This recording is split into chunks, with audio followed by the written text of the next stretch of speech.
I have already removed these two screws that hold the fuel pump, and now, as indicated in the workshop manual, we have to disconnect this pipe at the bottom right and the one here at the top left.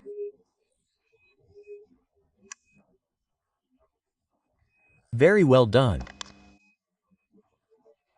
Finally, to remove the fuel tank, we have to remove the screw that holds it to the chassis, which is this one. The cylinder covers are now mounted. Now I'm going to get the tank, which I'm going to film.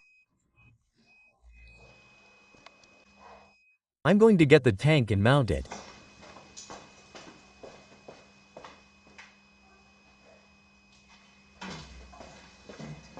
Well, you'll see that there's no trick to mounting the tank. It just has to be done quickly because a little bit of fuel leaks no matter how much you close it. Well, you mount it from back to front until it fits into these two rubber bands here from back to front. You push it a little. That's it. Or it matches here with the rubber band in the middle. There you have it. And quickly we put the rubber band here, the bottom one, so that it doesn't come off, which was the urgent thing to do.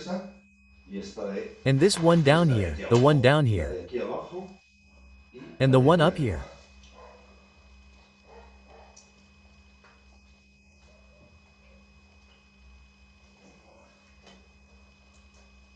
And there you have it.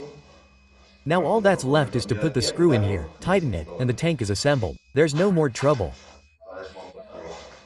To disassemble it, turn the key to the down position, which is where it comes out the least.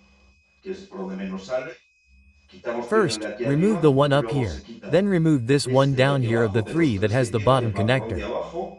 And I recommend turning it over right away. Because if you don't, you'll always get a little bit of gasoline, okay?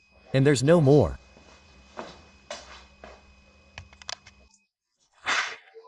Once we've connected the gasoline connectors well with their corresponding fixing washer up here, here the bottom one, of the three, this one down here and this one up here.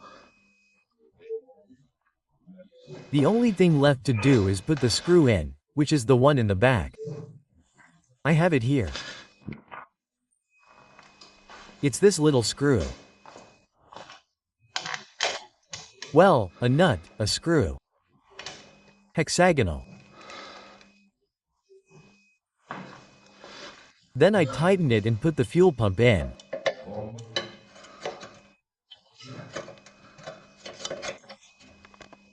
There, put the fuel pump in these two holes, okay? To disassemble it, the first thing to remove is this, the fuel pump. Then, loosen the screw here. Then, first loosen the one on the top left and then the one on the bottom right, with the fuel tap positioned vertically downwards. Loosen the small screw here and pull the tank backwards, and that's it.